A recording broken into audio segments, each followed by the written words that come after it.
The royal decree arrived on the morning Livia discovered she was carrying the Alpha's child. Pack law demanded she bow before the council within the hour, but the parchment trembling in her hands told her everything she needed to know. Her bloodline was forbidden. Her child would never be recognized. And the man she loved had signed the order himself. Tell me the city you're watching from so I can send you a hug, because what happens next will break your heart in ways you didn't know were possible. Alpha Marcus Aurelius stood at the grand window of the Moonstone Palace. His jaw carved from granite. His eyes the color of winter storms.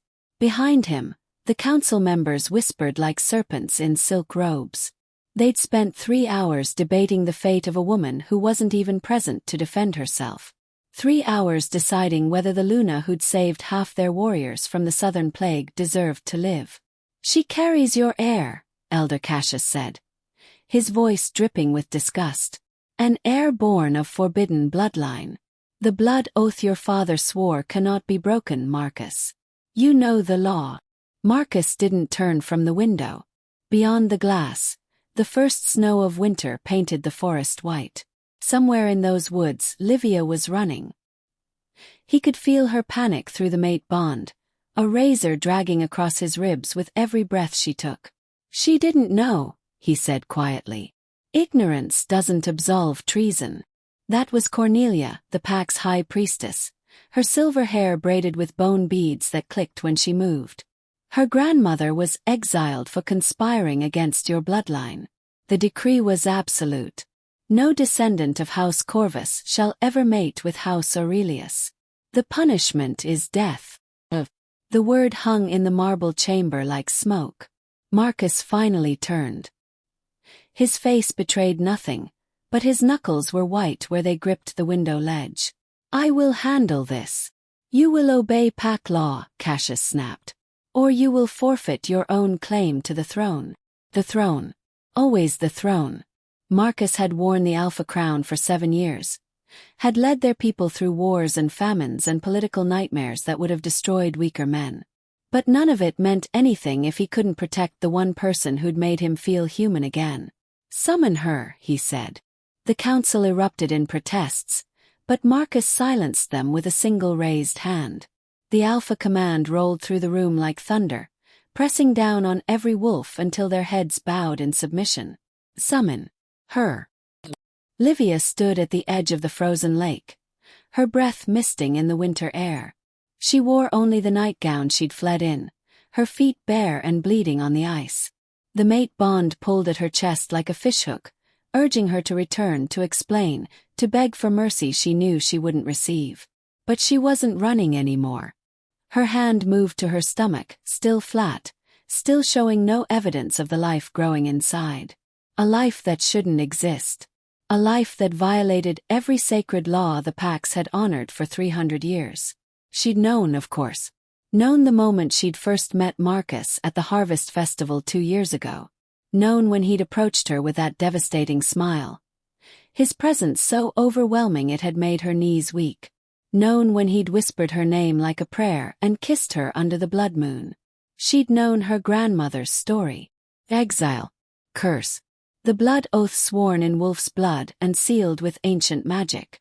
She'd known, and she'd fallen in love with him anyway. Now she would pay the price. The summons arrived not as a messenger but as a compulsion.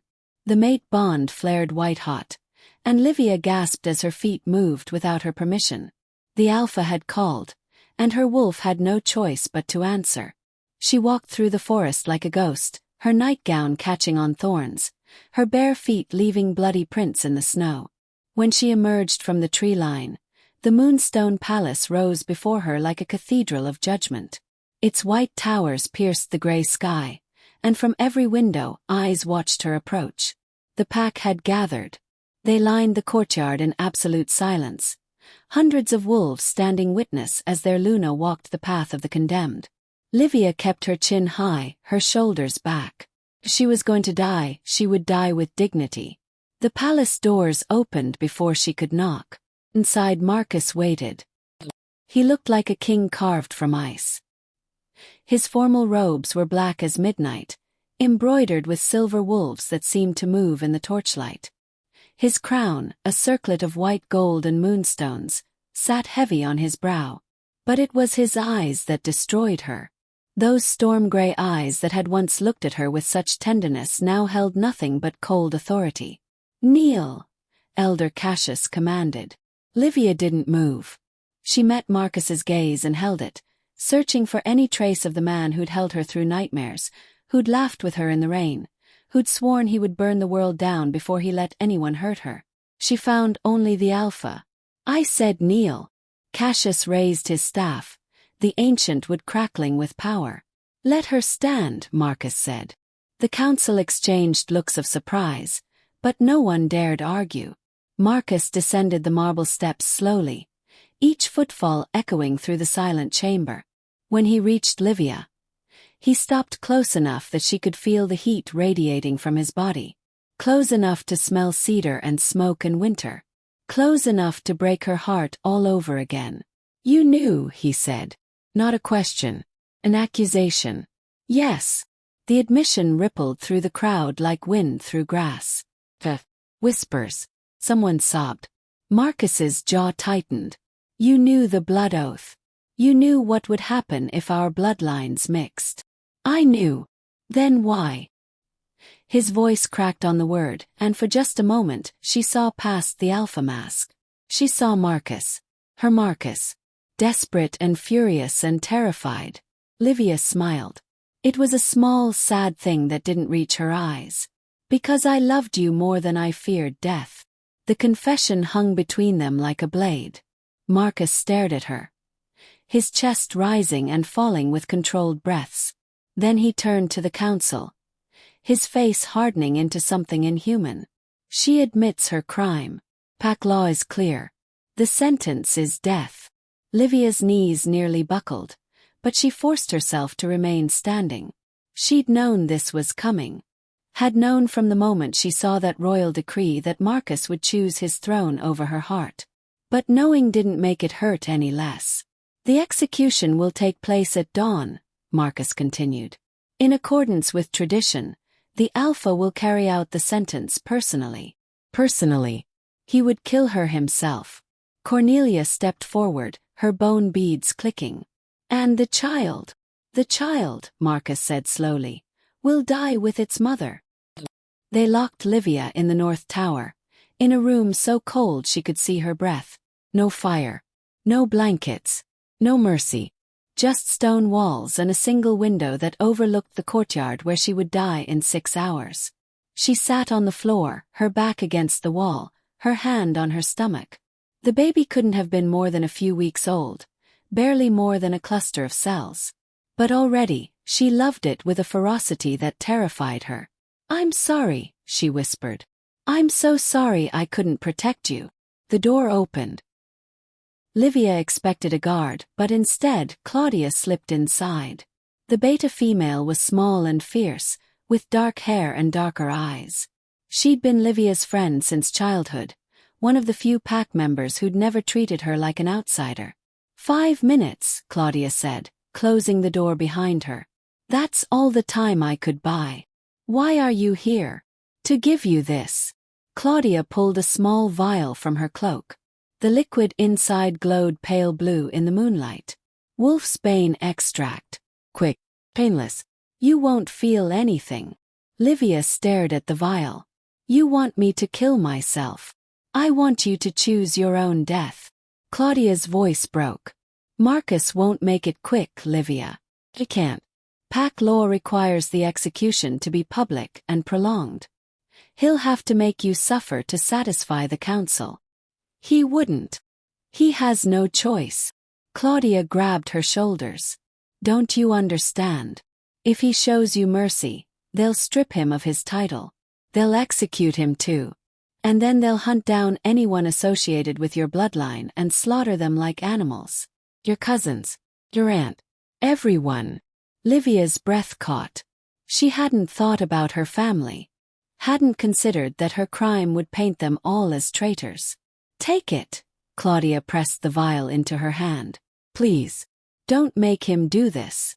After Claudia left, Livia sat with the vial clutched in her fist. The wolf's bane glowed like a fallen star, offering escape, offering peace. She could drink it. Could spare Marcus the horror of killing her himself.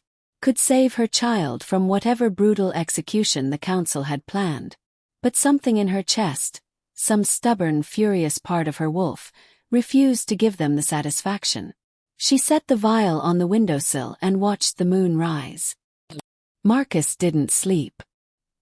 He stood in his chambers, staring at the ceremonial blade laid out on his desk. Silver. Blessed by every high priestess for the last 3 centuries. The blade that had executed traitors and oathbreakers and criminals too dangerous to live. Tomorrow, he would drive it through Livia's heart. The mate bond writhed in his chest like a living thing, screaming at him to stop, to run, to save her. But alpha commands were absolute. He'd given the order himself, and now he was bound by pack law to carry it out. The thought came to him like poison, sweet and terrible and absolutely forbidden. There was one way to save her. One loophole in the ancient laws that even the council couldn't challenge. But it would require a sacrifice so devastating, so unthinkable, that Marcus had spent the last 6 hours trying to convince himself there had to be another way. There wasn't. He picked up the blade and left his chambers. The council met him in the great hall, their faces grave. They'd spent the evening preparing the execution grounds, building the platform where Livia would die, arranging seating for the pack members who would be forced to watch. "Alpha," Cassius said. "You summoned us." Marcus set the blade on the council table with a sound like thunder. "I invoke the rite of substitution." The temperature in the room dropped 10 degrees. Cornelia stood so fast her chair clattered backward. "You cannot be serious." "Pack law allows it," Marcus said calmly. "Any alpha may offer their life in place of a condemned wolf, provided the crime was committed unknowingly. Livia had no knowledge of my father's blood oath when we mated. Her ignorance absolves her of intent. Therefore, I claim the right to die in her place." The council erupted. "This is madness. You would abandon your pack for a traitor? The bloodline will be broken." Marcus let them rage. When they finally fell silent, he spoke with the quiet authority that had made him alpha. "My decision is final. The rite of substitution has been invoked. At dawn, I will take Livia's place on the execution platform. The blade will be wielded by the next alpha in line." He turned to the youngest council member, his cousin Julius. The man was barely 25, ambitious and cunning and absolutely loyal to pack law. He would make a brutal alpha, but an effective one. "Julius will succeed me," Marcus said. "And Livia will be exiled from pack lands with enough gold to start a new life. The child she carries will never know its father's name. In this way, the blood oath is honored, and pack law is satisfied." Cassius slammed his staff against the floor. "The law demands death. And death is what you'll have," Marcus snapped. "Mine. Unless you're suggesting the life of an alpha is worth less than the life of a Luna." The challenge hung in the air. No one dared answer. Marcus picked up the blade. "We're done here. Make the arrangements." Livia woke to hands on her shoulders, shaking her roughly. She blinked into consciousness to find Claudia kneeling beside her, tears streaming down her face. "Get up," Claudia choked out. "Get up, you have to stop him." "Stop who?" "Marcus." Claudia hauled her to her feet. "He invoked the rite of substitution. He's gonna die in your place. Dawn. In 3 hours." The world tilted. Livia grabbed the window ledge to keep from falling. "No. No, he wouldn't." "He did." Claudia thrust a cloak at her. "I don't know what he's thinking, but you have to talk to him. You have to make him take it back." But even as Claudia spoke, Livia knew the truth. Marcus couldn't take it back. The rite of substitution, once invoked, was absolute. The only way to stop it was if the condemned wolf, her, willingly accepted their original sentence. He was going to die for her, unless she died first. Livia's hand went to her stomach, to the tiny life growing there. Marcus's child. The heir who would never be born. She thought about her grandmother's warning, spoken on a winter night much like this one. The Aurelius bloodline is cursed, child. Anyone who loves them is destroyed. Stay far away. She hadn't listened. And now the man she loved was going to pay for her disobedience with his life. Take me to him, Livia said. They didn't let her see him. Guards blocked the entrance to his chambers, their faces apologetic but firm. Alpha's orders, Luna. No visitors. Livia wanted to scream, wanted to rage and fight and tear down the doors. But she forced herself to think. There had to be a way to reach him. Had to be some loophole, some option, The mate bond. It was still there, thrumming in her chest like a second heartbeat. Weakened by his alpha command, but not severed. Not yet. Livia closed her eyes and reached through the bond with everything she had. Marcus. For a long moment nothing. Go away, Livia. His voice in her mind was rough, exhausted. It made her want to weep. You can't do this, she sent back. You can't throw away your life for me. Watch me. Marcus, please. I'm not worth this. I'm not worth your throne, your pack, your future. You're worth everything. The words hit her like a physical blow. You're worth the world, Livia. And I'll be damned if I let them execute you for the crime of loving me. Tears streamed down her face. Then let me die. Let me take the wolfsbane Claudia gave me. Let me go quietly so you don't have to. Whoa. The alpha command roared through the bond, and Livia gasped as her wolf slammed into submission. You will live. You will raise our child. You will remember me and know that I loved you more than power, more than duty, more than my own life. Do you understand? She couldn't answer. Couldn't breathe. Do you understand? He demanded. Yes, she whispered. The bond went silent. Dawn came too quickly. The pack gathered in the courtyard as snow began to fall. Hundreds of wolves stood in absolute silence, their faces grim. At the center of the courtyard, the execution platform rose like an altar. Black wood, silver chains, and at its center, a single post where the condemned would be bound. Livia stood at the back of the crowd, hidden beneath her cloak. Claudia had tried to stop her from coming, but there was no force on earth that could have kept her away. She had to see this, had to witness what her love had cost. The palace doors opened. Marcus emerged flanked by guards, his hands bound in silver chains. He wore no crown, no robes of state. Just a simple white tunic that made him look young and vulnerable and heartbreakingly human. His eyes swept the crowd once, and Livia knew he was looking for her. She stayed hidden. He walked to the platform with his head high, his stride never faltering. When he reached the post, he turned to face the crowd. No fear, no regret, just quiet acceptance. Julius stepped forward with the ceremonial blade. The young alpha's hands shook as he raised the weapon. Marcus Aurelius, you have invoked the rite of substitution and accepted death in place of the condemned. Do you do this of your own free will? I do. Do you renounce your claim to the throne and all titles associated with House Aurelius? I do.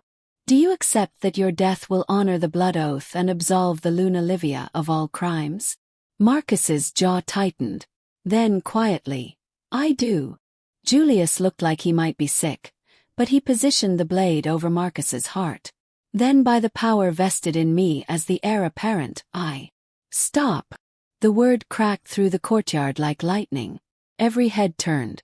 Livia threw back her cloak and pushed through the crowd. Wolves scrambled out of her way, their faces shocked. She climbed the platform steps on trembling legs and stood before Marcus. Up close, she could see the dark circles under his eyes, the tension in his jaw, the way his hands fisted in the chains. Livia, he breathed. What are you doing? He turned to Julius. I reject the rite of substitution. Gasps rippled through the crowd. Marcus lunged forward, but the guards held him back. No. Livia, don't. Pack law states that the condemned may reject the substitution if they deem their crime worthy of death, Livia said. Her voice steady despite the terror clawing at her throat. I knew what I was doing when I mated with Marcus. I knew the consequences. And I accept my sentence. You're pregnant, Marcus roared. They'll kill our child. Better our child dies with me than lives knowing their father died for my cowardice. She turned to him then, and the devastation in his eyes nearly broke her. But she forced herself to memorize his face. The sharp line of his jaw. The scar above his left eyebrow. The way his hair fell into his eyes when he was upset. I love you, she whispered. I have loved you since the moment I met you. And I'm sorry I wasn't brave enough to tell you the truth before it came to this. Marcus's breath came in ragged gasps. Please, please Livia, don't do this. I'm begging you. But she'd already turned away. Julius stood frozen, the blade hanging limply at his side. I don't. Strike, Livia commanded. She knelt at the post, her hands spread wide, offering her heart. Do it quickly. The young alpha raised the blade with shaking hands. The silver caught the morning light, scattering rainbows across the snow. Marcus screamed her name. And then, enough! The voice came from everywhere and nowhere, ancient and terrible and absolutely commanding. The blade flew from Julius's hand, clattering across the platform. Every wolf in the courtyard dropped to their knees as power crashed over them in waves. From the crowd emerged an old woman. She was small, hunched with age, her face lined with centuries of wisdom. But her eyes burned with silver fire that marked her as something far more than mortal. Who dares? Cassius demanded, struggling to rise under the weight of her power. I dare, the woman said simply. She climbed the platform with slow, deliberate steps. When she reached Livia and Marcus, she studied them both with those burning eyes. I am Octavia Corvus, High Priestess of the Moon Temple. And 300 years ago, I witnessed the blood oath that has brought us to this moment. Shocked silence. Livia's grandmother had mentioned Octavia in stories. The priestess who'd served the Pax for 5 centuries. The woman who'd blessed every Alpha and Luna. Who'd presided over every major ritual and ceremony. The legend who'd disappeared after the blood oath was sworn. You're supposed to be dead, Cornelia whispered. Octavia smiled, revealing teeth too sharp to be human. Death and I have an understanding. We don't trouble each other. She circled Livia and Marcus slowly. 300 years ago, Alpha Tiberius Aurelius swore a blood oath because his son was murdered. Poisoned by Corvus assassins who sought to destabilize the Pax. In his grief and rage, Tiberius declared that no Corvus would ever again mix bloodlines with Aurelius. He swore it in wolf's blood and sealed it with ancient magic. Pause. But Tiberius was wrong. The courtyard exploded in whispers. The assassins weren't Corvus, Octavia continued. They were hired blades from the southern territories, paid by Tiberius's own brother to eliminate the heir. The evidence was discovered 20 years later, but by then, the blood oath had already condemned 3 innocent people to death. Tiberius spent the rest of his life trying to break the curse he'd created. He died knowing he'd damned 2 bloodlines for a lie. Marcus stared at her. If this is true, why didn't you come forward before? Because the oath was bound with my power, Octavia said quietly. To break it, I had to find 2 souls willing to die for each other despite knowing the cost. 2 souls whose love was pure enough to shatter ancient magic. She looked between Livia and Marcus. You have proven yourselves worthy. She raised her hands, and silver light exploded from her palms. The light wrapped around Livia and Marcus like chains, burning through the curse that had bound their bloodlines for 3 centuries. Livia screamed as the magic tore through her, rewriting destiny, breaking bonds, freeing them from the sins of their ancestors. When the light faded, Octavia was gone. In her place stood a single white rose, its petals dusted with snow. The council called an emergency session. For 6 hours, they debated the priestess's revelation. They examined ancient texts. They consulted with scholars and historians and magical experts. And in the end, they had no choice but to acknowledge the truth. The blood oath was broken. Livia was free. But freedom came with complications. Marcus had renounced his throne. The Rite of Substitution, even rejected, had stripped him of his titles and authority. He was no longer Alpha. No longer heir to House Aurelius. He was just Marcus. And Livia was just a woman who'd loved him enough to die. They stood in the palace gardens 3 days later, watching snow fall over the roses. Marcus had been given a small cottage on the edge of Pack lands, an exile of sorts, though no one called it that. Livia would join him there. They would raise their child away from the politics and power that had nearly destroyed them. "Do you regret it?" Livia asked quietly. Marcus pulled her close, his chin resting on top of her head. "I regret that I didn't trust you enough to tell me the truth from the beginning. I regret that I put my throne above your safety. I regret every moment I spent pretending I could live without you." He turned her to face him, his hands framing her face. "But I don't regret giving up my crown. I don't regret choosing you. And I will never regret loving you, Livia. Not even if it costs me everything." She kissed him then, soft and sweet and full of promise. Behind them, the palace stood silent. Julius had been crowned the new Alpha the day before, and already the whispers had started. He was too young, too ruthless, too hungry for power. But that was no longer their problem. Marcus and Livia walked away from the palace hand in hand, leaving behind crowns and titles and the weight of 300 years of hatred. They didn't look back. 5 years passed. The cottage on the edge of Pack lands became a home. Marcus built furniture with his hands, calluses replacing the soft skin of nobility. Livia planted gardens, herbs and flowers that bloomed even in winter. And their son, Maximus, grew wild and free under the open sky. He had his father's storm-gray eyes and his mother's gentle smile. He could shift into wolf form by the age of 3, a sign of powerful bloodlines mixing, the healer said. A miracle child. They were happy. But happiness, Livia had learned, was fragile. The first sign came on a winter morning much like the one that had nearly seen them executed. A messenger arrived at their cottage, breathless and terrified. Julius wanted to see them. Immediately. "Something's wrong," Marcus said as they walked toward the palace.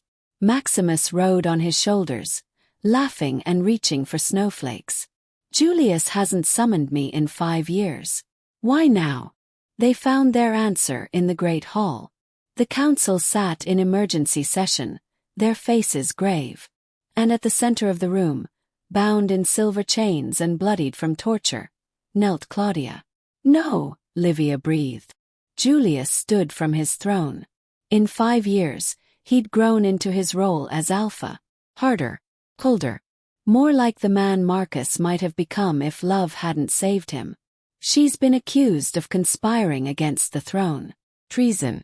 The penalty is death." Marcus's hand tightened on Maximus's ankle. "Claudia would never.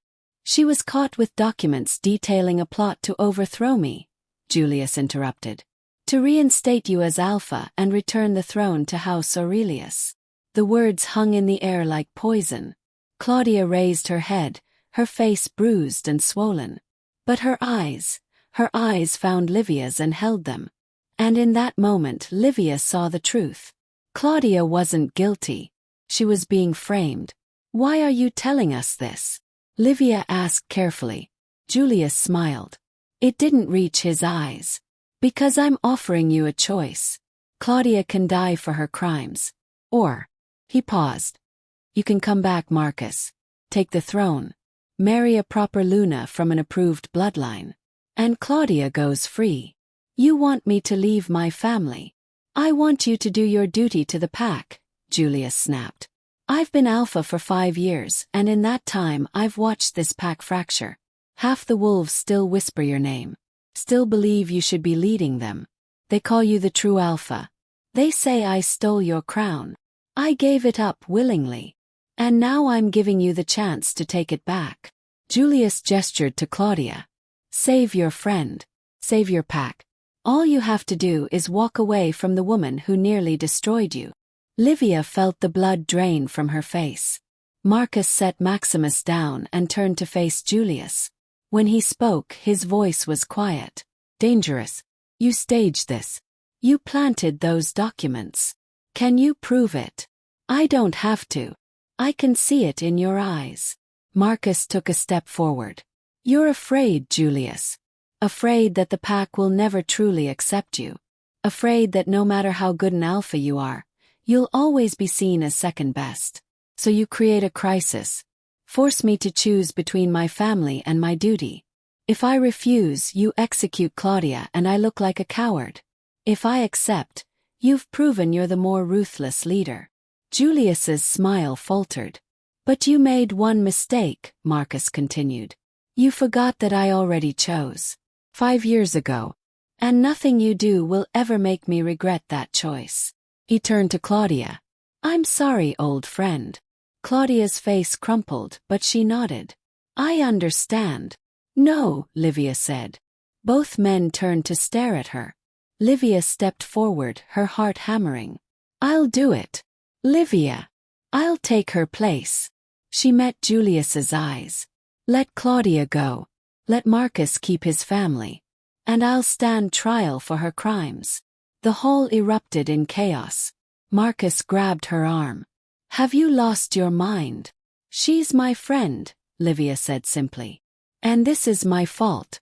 If I hadn't loved you, none of this would have happened. Claudia wouldn't be here. You wouldn't be trapped between duty and family. This pack wouldn't be fractured. She pulled free of his grip. Let me fix it. By dying. Marcus's voice broke. We've been through this, Livia. I won't let you. You don't have a choice, Julius said. He gestured to the guards. Take the Luna into custody. Release Claudia. We'll hold the trial at dawn. Guards moved forward. Marcus shifted into wolf form in an explosion of power, placing himself between Livia and the guards. His alpha command rolled through the hall, making every wolf whimper and cower. Touch her and die. Stand down, Marcus, Julius said calmly. You're not alpha anymore. Your commands hold no power here. But the guards hesitated. Because the truth was, Marcus's power had never come from his title.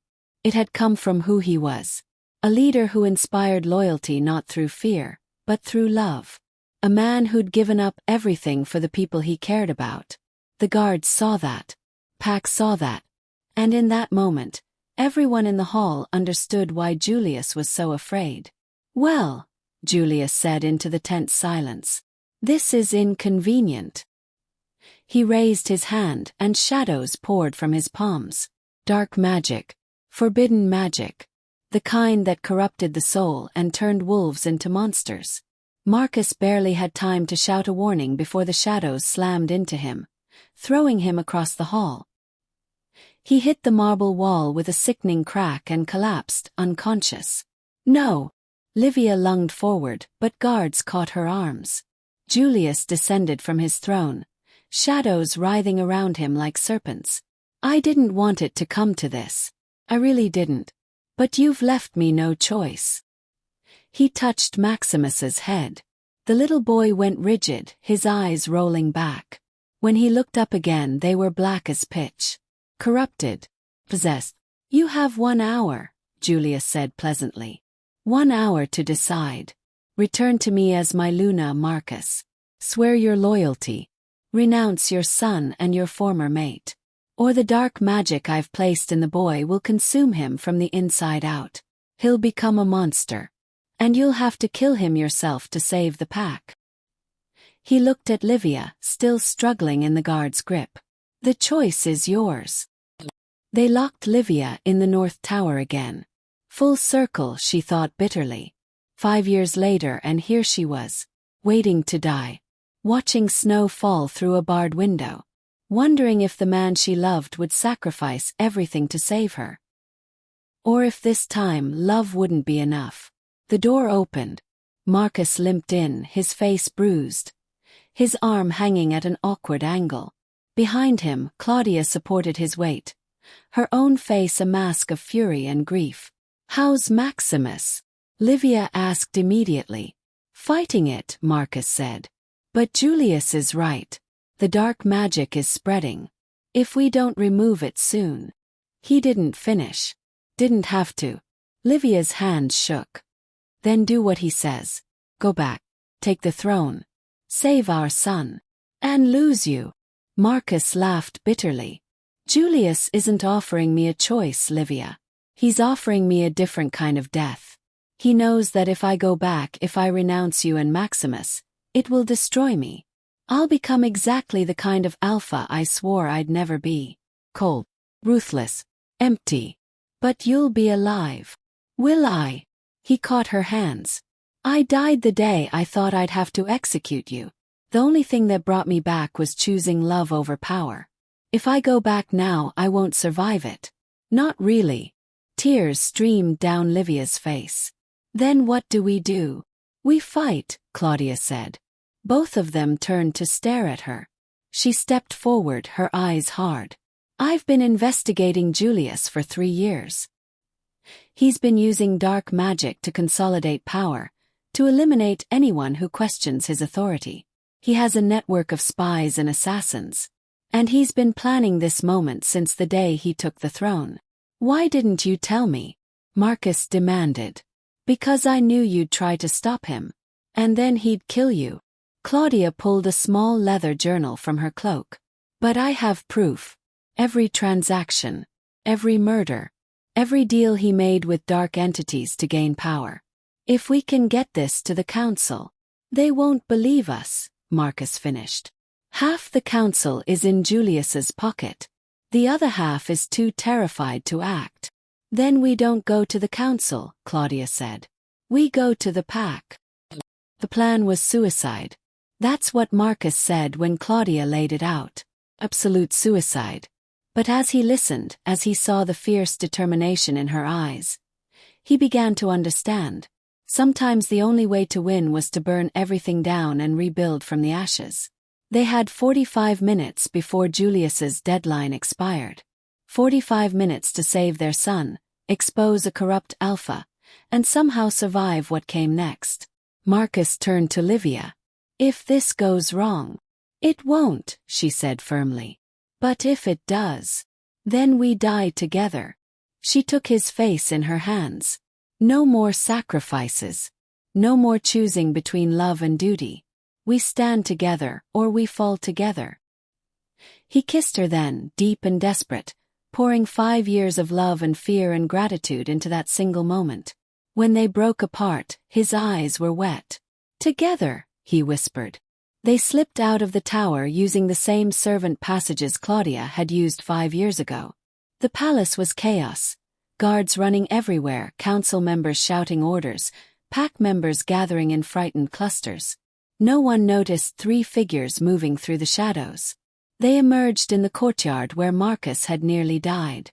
The execution platform still stood, weathered by 5 years of storms but no less ominous. Livia shuddered as they passed it, remembering the feel of silver chains, the weight of certain death. "The bell tower," Claudia said, pointing to the highest structure in the palace complex. "If we ring the ancient bells, every wolf in a 50-mile radius will hear. Pack law requires them to gather for emergency assembly. Julius will stop us before we get halfway up," Marcus said. "Not if he's busy." Claudia handed him the journal. "You and Livia get to the bell tower. I'll create a distraction." "What kind of distraction?" She smiled grimly. "The kind that will make Julius wish he'd killed me when he had the chance." Before Marcus could argue, she was gone, melting into the crowd like smoke. Marcus and Livia ran. They took the back stairs, the ones reserved for servants, climbing step after step until their lungs burned and their legs screamed. Behind them they heard shouts, alarms, the thunder of boots on stone. "They know," Livia gasped. "Keep going." They burst onto the bell tower landing just as an explosion rocked the palace. Fire bloomed in the east wing, orange and gold against the gray sky. Screams echoed through the courtyard. And from somewhere in the chaos, Claudia's wolf howl rose like a battle cry. The distraction. Marcus grabbed the bell rope with his good arm. The ancient bells hadn't been rung in decades. They were reserved for invasions, for catastrophes, for moments when the entire pack needed to unite. This qualified. He pulled. The sound was deafening, deep and resonant and absolutely commanding. It rolled across the pack lands like thunder, a summons that could not be ignored. Every wolf, no matter how far, would feel it in their bones. An alpha's call. But not Julius's call. Marcus pulled again and again, and with each peal of the bells, more wolves flooded into the courtyard.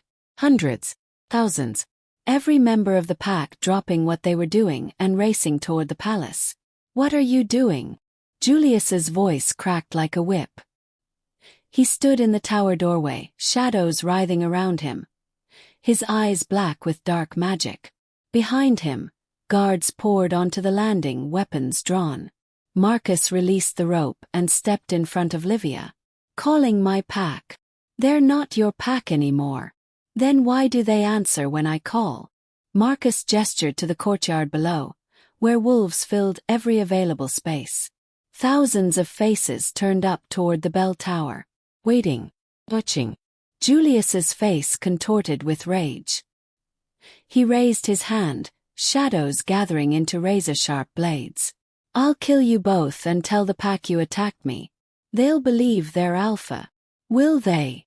Livia stepped forward, her voice carrying on the wind. "Tell me, Julius, when did you start using dark magic? Was it before or after you realized the pack would never love you the way they loved Marcus?" The shadows faltered. "Was it before or after you framed Claudia?" she continued. "Before or after you cursed our son with forbidden magic?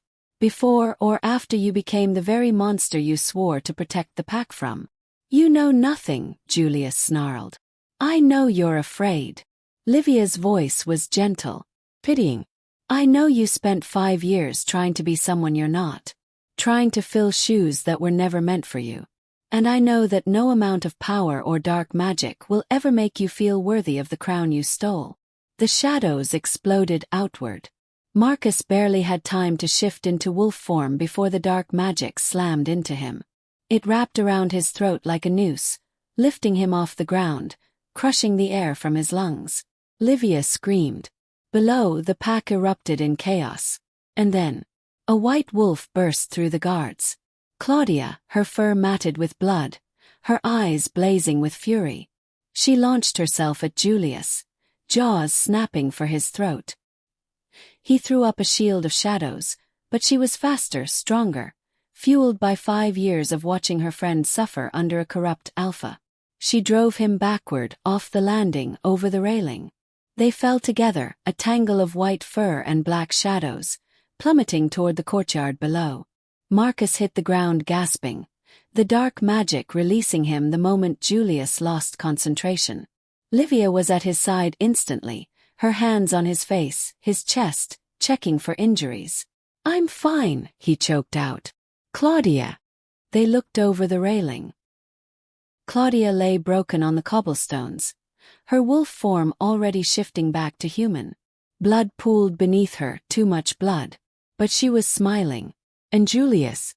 Julius was pinned beneath her, his neck twisted at an unnatural angle, his eyes staring sightlessly at the sky. The alpha was dead. The pack stood in stunned silence. Then, like a wave breaking, they began to howl. Not in mourning for Julius, but in relief. In release. The sound rose and rose until it shook the very foundations of the palace. Marcus shifted back to human form and stumbled down the stairs, Livia at his side. When they reached the courtyard, the crowd parted like water. Claudia lay in the center, breathing shallowly, her eyes half closed. Marcus dropped to his knees beside her, gathering her broken body into his arms. "You crazy, beautiful fool," he whispered. She coughed, blood speckling her lips. "Had to make sure you'd be safe. Don't talk. We'll get a healer." "No healers." Her hand found his, squeezing weakly. "This is how it ends. How it was Always going to end. Claudia. Maximus, she interrupted. The curse. Died with Julius. Check on your son. Marcus looked up wildly. Livia was already running toward the palace. She found Maximus in the nursery, sitting on the floor playing with wooden wolves. His eyes were clear, bright. No trace of the darkness that had consumed them an hour ago. Mama! He ran to her, throwing his little arms around her legs. Where's Papa? Livia sank to the floor and held him, sobbing with relief. Papa's coming, baby. Papa's coming. They buried Claudia 3 days later. The entire pack attended, filling the sacred grove where generations of warriors had been laid to rest. Marcus spoke the funeral rites, his voice breaking on every other word. Livia stood beside him, holding Maximus, trying to explain to a 5-year-old why his favorite auntie wasn't coming back. She saved us, Livia told him. She was the bravest wolf who ever lived. After the burial, the council called an emergency session. With Julius dead and no clear heir, the pack was in chaos. They needed an alpha. Someone strong enough to unite them, wise enough to lead them, trusted enough to heal the wounds Julius had inflicted. Every eye turned to Marcus. He stood before the council, no longer the young man who'd given up everything for love.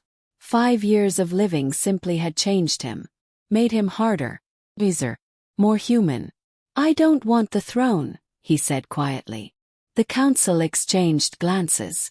Elder Cassius, older now and grayer, leaned forward. What do you want? I want to live in peace with my family. I want to watch my son grow up. I want to spend my days building furniture and planting gardens and being ordinary. Marcus looked at each council member in turn. But Julius proved that wanting something and needing something are different things. He took a breath. The pack needs an alpha who understands sacrifice, who values love over power, who will never use dark magic or corruption to hold on to authority. He paused. I'll do it. I'll take the throne. But on one condition. Name it, Cassius said. Pack law changes. No more blood oaths. No more forbidden bloodlines. No more executing people for the crime of loving the wrong person. Marcus's voice hardened. We've spent 300 years punishing innocents for the sins of their ancestors. That ends now. The council murmured among themselves. Finally, Cornelia stood. The high priestess looked ancient now, her bone beads clicking as she moved. The old ways are dying. Perhaps it's time we let them go. She turned to the other council members. I vote yes. One by one they agreed. Marcus closed his eyes, feeling the weight of the crown settle on his shoulders once again. But this time it felt different. Not like a burden but like responsibility. Purpose. Then I accept, he said. I will be your alpha. And I swear on my life that I will be worthy of your trust. The council knelt. Outside the pack began to howl. The coronation took place under the full moon. They dressed Marcus in the traditional robes of state, black and silver, embroidered with wolves that seemed to move in the moonlight. The crown of white gold and moonstones felt heavier than he remembered. But when Livia took her place beside him, wearing the Luna's circlet of silver leaves and pearls, the weight became bearable. They stood before the pack as equals, as partners, as proof that love could survive anything, even death, even curses, even the cruelty of fate itself. Elder Cassius stepped forward with the ceremonial chalice.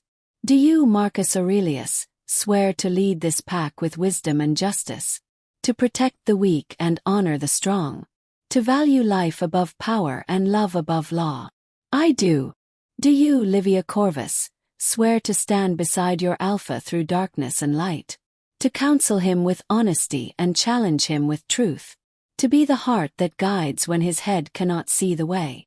Livia's voice rang clear. I do. Then by the power vested in me, I declare you Alpha and Luna of the Northern Pack. May your reign bring prosperity and peace. May your love inspire generations. May your... A scream cut through the ceremony. Every head turned toward the forest. From the tree line emerged a figure. A woman draped in shadow, her face hidden beneath a hood. But her voice was unmistakable. "Did you really think it would be that easy, Octavia?" But not the gentle priestess who'd freed them 5 years ago. This Octavia radiated power and rage, her eyes burning with silver fire that had gone dark at the edges. "You broke my curse," she said, walking toward the dais. The crowd parted before her, wolves whimpering and backing away. 300 years of work. 300 years of carefully balanced magic. And you shattered it with your pathetic love story. Marcus stepped in front of Livia. "You said we proved ourselves worthy." "I lied." Octavia laughed, the sound like breaking glass. "Did you never wonder why I waited so long to appear? Why I let so many innocents die before stepping in?" She pulled back her hood, revealing a face that was young and old at the same time, beautiful and terrible. "I didn't break the curse to save you. I broke it to free myself." The temperature dropped 20 degrees.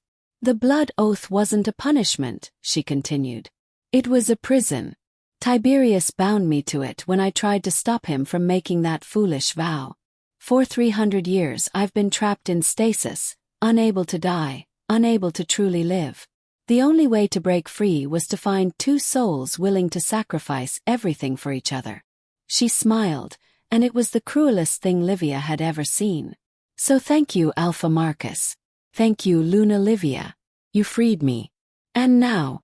Shadows erupted from her hands, darker and more terrible than anything Julius had wielded. "Now I'm going to destroy everything you love."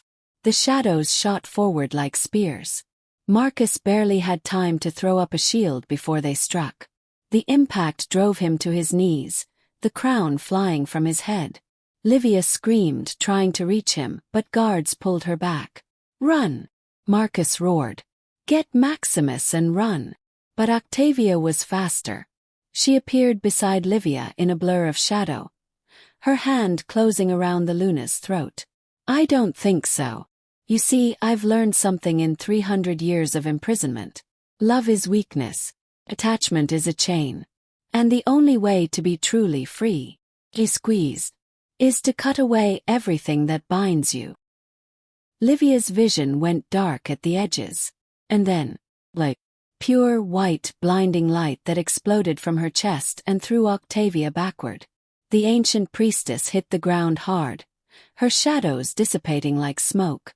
Livia collapsed, gasping, her hand pressed to her heart. Beneath her fingers something glowed. Something warm and alive and absolutely impossible. The mate bond. But not just hers and Marcus's.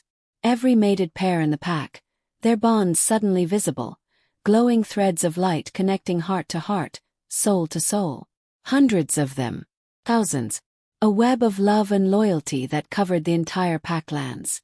"No," Octavia whispered. She scrambled backward, her face twisted with horror. "No, that's not possible. The magic should have consumed." "You were wrong," Livia said. Her voice echoed with power, with authority, with something ancient and divine. "Love isn't weakness. It's the strongest magic there is." She raised her hand, and every mate bond in the pack flared bright as stars. The light converged on Octavia, wrapping around her like chains. The priestess screamed, her shadows fighting against the binding, but it was useless. 300 years of bitterness and rage couldn't stand against the combined power of 1,000 hearts beating as one. "You wanted freedom," Livia said. "You'll have it. But not here. Not in this world where you've caused so much pain." The light pulled Octavia down through the earth, into some other realm where ancient magic went to die. Her screams faded. The shadows vanished. And then there was only silence. Livia stood in the center of the courtyard, breathing hard, her hand still pressed to her heart. The mate bonds faded slowly, sinking back beneath skin and bone where they belonged. But she could still feel them. 1,000 points of light, connecting her to every wolf in the pack. This was what it meant to be Luna. Not a title, not a crown, but a living connection to every soul under her protection. Marcus was at her side in an instant, pulling her into his arms. "Are you hurt?" "No." She laughed weakly. "But I think I need to sit down." He lowered her to the ground gently, cradling her against his chest. Around them, the pack began to stir, wolves emerging from where they'd taken shelter, eyes wide with shock and awe. "All hail the Luna," someone whispered. The whisper became a chant. "All hail the Luna! All hail the Luna!" Livia looked up at Marcus, her eyes wet. "I just wanted to love you. I didn't ask for any of this." "I know." He kissed her forehead. "But the moment you chose love over fear, the moment you stood on that execution platform and refused to let me die for you, you became more than just my mate. You became their Luna. Their light in the darkness." "Our Luna," Maximus said. They turned to find their son standing nearby, his little face serious. In his hands, he held Marcus's crown. He walked forward carefully, as if carrying something infinitely precious, and held it up. "You dropped this, Papa." Marcus took the crown, but instead of putting it on his own head, he placed it on the ground between them. "I was wrong, Maximus. The crown doesn't make the alpha. People do. And right now, I think the pack has shown us what true leadership looks like." He looked at Livia. "We rule together. As equals. No more Alpha and Luna. Just us." Livia's breath caught. "The council will never." "The council," Elder Cassius said, stepping forward, "has already voted." The old wolf knelt before them, his weathered face breaking into a smile. "The pack has spoken. You are our Alpha and Luna. Both of you. Together." One by one, the council members knelt. Then the pack. Thousands of wolves bowing not in submission, but in respect, in love, in recognition of the two souls who'd fought hell itself to be together. Marcus picked up the crown and stood, pulling Livia to her feet beside him. "Then we accept. Not as rulers but as servants. We pledge our lives, our hearts, our everything to this pack. And we swear that never again will love be punished. Never again will anyone have to choose between their heart and their duty." He placed the crown on both their heads at once, an impossible thing that should have been awkward but somehow wasn't. The gold and moonstones divided between them, binding them together in a way no ceremony ever could. "Long live the Alphas," the pack roared. And in the chaos of celebration, in the midst of wolves howling and music starting and joy exploding like fireworks, Marcus turned to Livia and whispered, "So, that escalated." She laughed so hard she cried. They held a memorial service for the wolves who'd died under Julius's rule. 23 names carved into the monument stone. 23 souls who'd paid the price for one man's ambition. Claudia's name was first. Marcus stood before the stone long after everyone else had left, one hand pressed against her name. "I should have seen it sooner," he said quietly. "Should have known what Julius was becoming. Should have protected you better." "She wouldn't want you to blame yourself," Livia said, joining him. "I know. But I do anyway." They stood in silence, watching snow fall on the memorial. In the distance, they could hear Maximus playing with other pack children, his laughter bright and carefree. He would never remember the darkness that had almost consumed him, would never know how close they'd all come to losing everything. Maybe that was a blessing. "Do you think we'll have more?"